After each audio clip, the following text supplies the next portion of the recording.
in December, 34%, so a third of Americans said they did not trust the outcome of the 2020 election.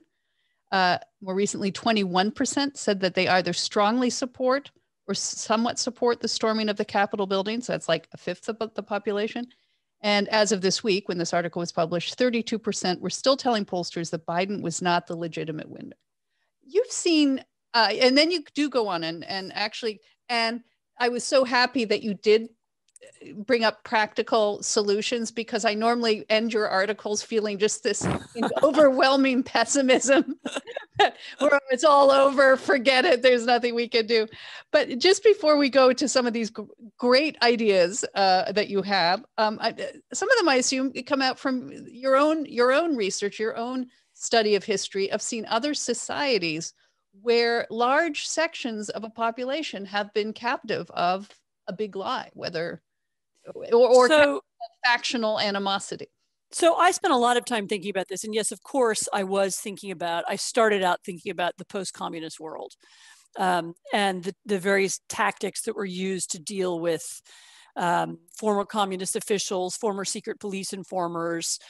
How do we cope with people who don't accept the new rules of democracy? And then I thought about it and I realized that the comparison wasn't quite right for a lot of reasons. One is that communism had been so delegitimized by the time it fell that there weren't that many true believers left.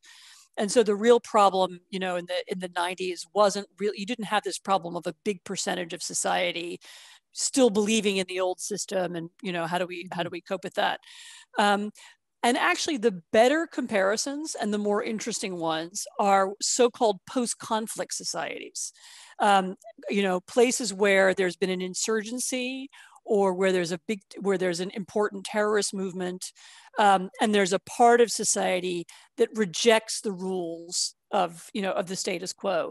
The most obvious, and again, I'm not saying that the U.S. is like these countries. I'm just saying, if you want solutions, if you want to figure out how to start thinking about the problem, the places to think about are places like Northern Ireland.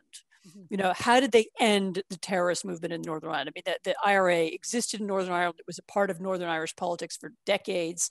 What was finally done to defuse it and to get the sympathizers of the IRA to accept a different constitutional order? That's one example. Another example is Colombia, which is where I was a couple of years ago, which had this on-running for, again, decades and decades, civil war.